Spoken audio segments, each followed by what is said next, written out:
2기 진실 화해를 위한 과거사 정리위원회가 3.15 관련 사건 첫 조사에 들어갔습니다. 이는 진실화해위원회 창원사무소를 개소한 지 석 달 만의 성과인데요.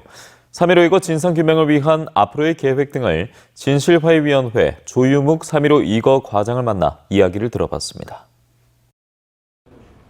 네, 안녕하십니까? 네, 안녕하세요.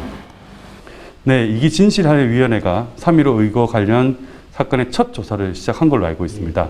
우선 어떤 사건인지 설명을 좀 부탁드리겠습니다. 그 3.15 참가자 이점덕 씨의 이제 불법 구금, 고문 사건인데요. 본인이 이제 직접 신청을 하지 못하셨고 동생께서 이제 대신 신청을 한 사건인데요.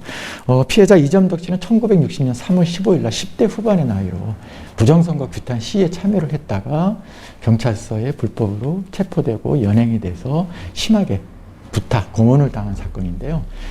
당시에 이제 그 고문으로 인해서 특히 이제 머리에 많은 부상을 당하셔가지고 그 이후에도 계속 이제 병원을 다니시면서 사실상의 일상생활이 어려울 정도로 심각한 이제 후유증에 시달리고 계시고요. 지금까지도 요양병원에서 요양과 치료를 좀 병행하고 있는 상황입니다. 예.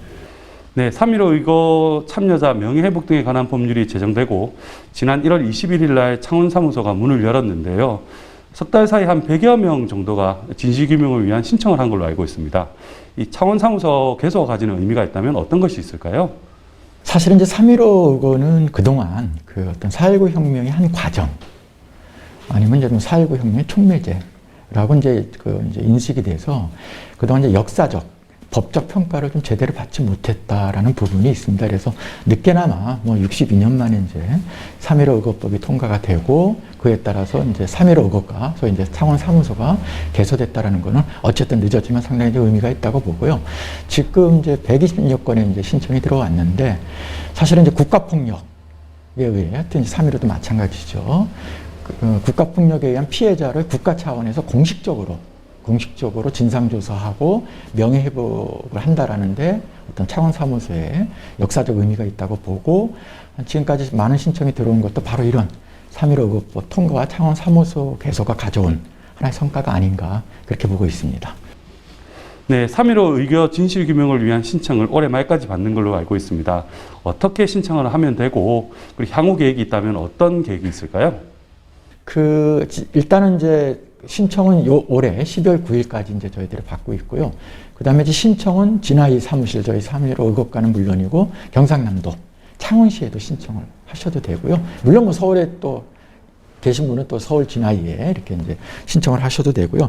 그 다음에 이제 이 기간이 60년 3월 15일부터 4월 13일 전후.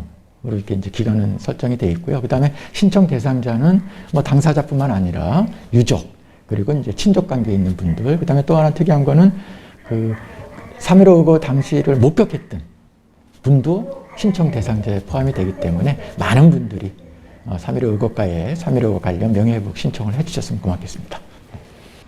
네, 3.15 의거 진실규명을 받더라도 보상이나 배상을 받지 못하는 걸로 얘기를 들었는데요. 어떤 이유 때문인가요? 지금 이제 3.15 의거 참여자 명예회복에 대한 이제 법률로 되어 있습니다. 그래서 사실은 좀 아쉽지만 배상과 보상에 대한 규정이 들어가 있지 않습니다.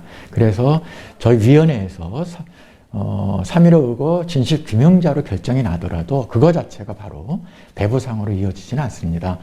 별도로 좀 국가를 상대로 소송을 제기하거나 이제 이런 일련의 과정이 좀 필요할 것 같고요. 다만 그럼에도 의미가 있다는 것은 국가기구 차원에서, 위원회 차원에서 3.15 의거 참여자 진실규명자로 결정이 되면 이후에 어떤 상황의 변화, 예를 들어 3.15 의거법의 개정이라든가 또 다른 어떤 환경의 변화가 있을 때 어떤 배부상의 어떤 법적 근거가 된다는 점에서 당장은 아니라 하더라도 이유를 위해서라도 적극적으로 어떤 신청을 하시는 게 좋을 것 같다라는 말씀을 드립니다.